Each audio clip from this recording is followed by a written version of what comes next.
Anak-anak Bapak, Ibu, dan saudara-saudara terkasih, Shalom. Apa kabar? Semua masih kerasan hidup di dunia? Masih ya, buktinya ada di sini ya. Belum jadi arwah. Saya tadi ke belakang sakristi ada 2 ibu-ibu. Saya tanya, ini arwah atau ibu-ibu beneran? Kami ibu-ibu beneran, Romo. Oh ya, syukurlah. Karena ada sebuah cerita. Mau dengar cerita? Teman saya itu suatu saat pulang dari kerja dari sebuah pastoran. Di tengah jalan naik motor, tiba-tiba hanya melihat kepala orang. Lalu dia kaget dan berhenti. Lalu dia tanya, mau apa? Minta didoakan. Lalu saya tanya pada teman saya itu, terus kamu apa yang kamu buat? Ya saya doa Bapa kami, Salam Maria. Terus apa yang terjadi? Kepala itu hilang. Saudara-saudara terkasih, pengalaman serupa sebenarnya juga dialami oleh para kudus yang mendapat penampakan dan minta mendoakan arwah-arwah yang membutuhkan kerahiman Tuhan. Seperti kita doakan sebelum Ekaristi tadi. Seperti yang kalau Anda baca buku kisah Santa Faustina, Anda akan menemukan kisah bagaimana Santa Faustina dimohon untuk mendoakan jiwa-jiwa. Hari ini Gereja Kudus merayakan hari raya semua jiwa orang beriman yang mencari Allah, jalan kebenaran dan hidup. Gereja mengajak hati kita secara khusus memperhatikan jiwa saudara-saudari kita yang telah mendahului kita pulang menuju kepada Bapa. Ini adalah hari di mana kita mengingat mereka, sekaligus melanjutkan mengasihi mereka. Kasih kita tidak berhenti hanya karena kematian, dan yang paling penting mendoakan mereka dengan tulus, tanpa mengharap balasan. Mereka tidak bisa membalas, bukan? Mengasihi dengan tulus. Kita mengingat dan mendoakan mereka dengan iman dan harapan yang teguh, yang dasarnya dari Kristus sendiri sebagaimana kita dengarkan Injil hari ini. Tuhan Yesus Kristus memberikan janji yang menjadi dasar bagi iman kita, menjadi jangkar iman kita. Dalam Injil Yohanes tadi dia bersabda, dan inilah kehendak Dia yang telah mengutus aku, yaitu supaya dari semua yang telah diberikannya kepadaku jangan ada yang hilang, melainkan supaya aku bangkitkan pada akhir zaman. Sebab inilah kehendak Bapa-Ku, yaitu supaya setiap orang yang melihat Anak dan yang percaya kepadanya beroleh hidup kekal, dan supaya aku membangkitkannya pada akhir zaman.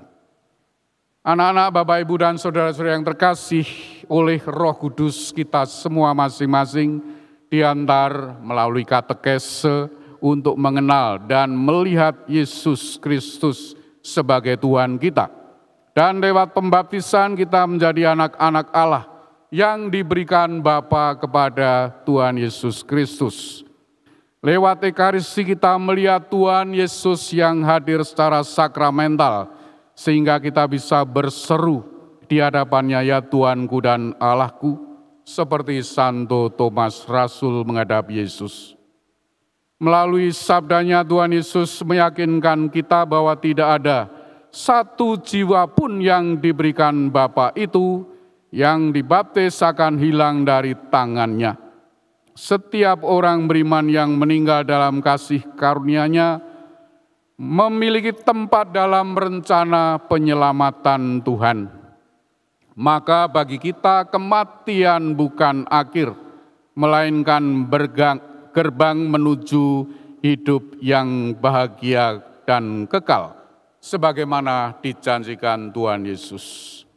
Santo Paulus menyatakan kebenaran yang meneguhkan iman kita akan janji Tuhan Yesus itu dengan mengatakan demikian dalam bacaan yang kedua tadi. Tetapi yang benar ialah bahwa Kristus telah dibangkitkan dari antara orang mati sebagai yang sulung dari orang-orang yang telah meninggal. Ya, Kristus Tuhan kita adalah buah sulung kebangkitan. Kebangkitan Tuhan Yesus Kristus adalah jaminan bagi kebangkitan kita dan bagi kehidupan kekal jiwa saudara-saudari yang telah meninggal dan kita doakan.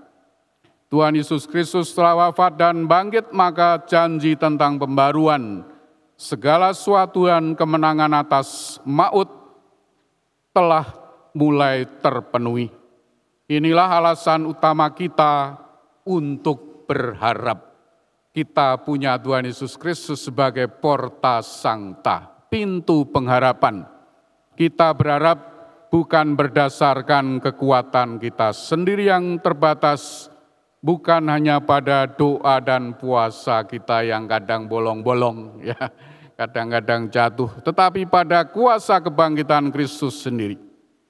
Anak-anak Bapak Ibu dan saudara-saudara terkasih, Gereja Katolik terus-menerus mengajarkan tentang persekutuan para kudus, yaitu ikatan rohani dalam kasih yang menyatukan mereka yang ada di surga yang kemarin kita rayakan, mereka yang ada dalam pemurnian, yang kita sering sebut sebagai api pencucian, dan setiap dari kita yang masih berjuang berziarah di dunia ini.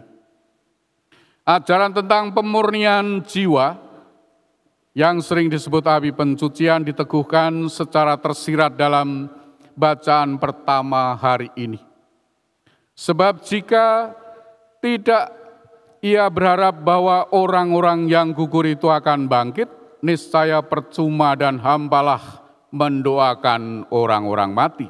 Lagi pula Yudas memandang bahwa orang-orang yang mati dalam kesalehan memperoleh pahala yang amat indah.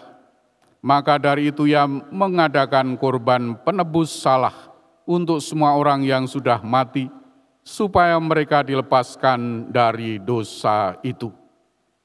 Maka seperti yang dilakukan Yudas Makabe dalam bacaan pertama, kita memiliki kewajiban kasih untuk mendoakan arwah. Kita tidak bisa lagi memberikan makan, minum, penginapan yang enak untuk jiwa-jiwa itu.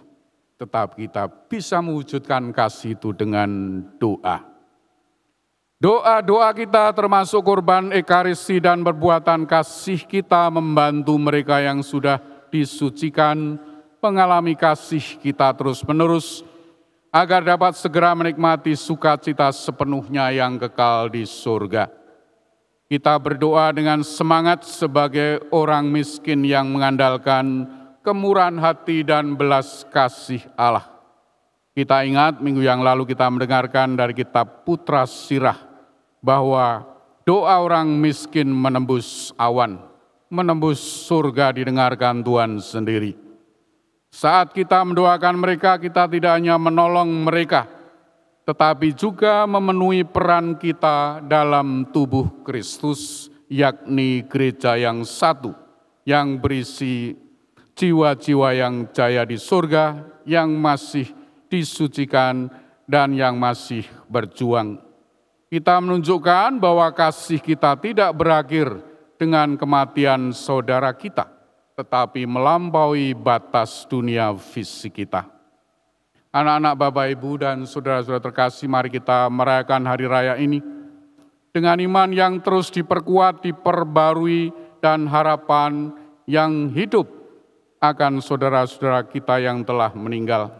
Mari kita teguhkan iman kita pada kebangkitan dan hidup kekal, yang dasarnya, jangkarnya adalah Kristus sendiri yang bangkit.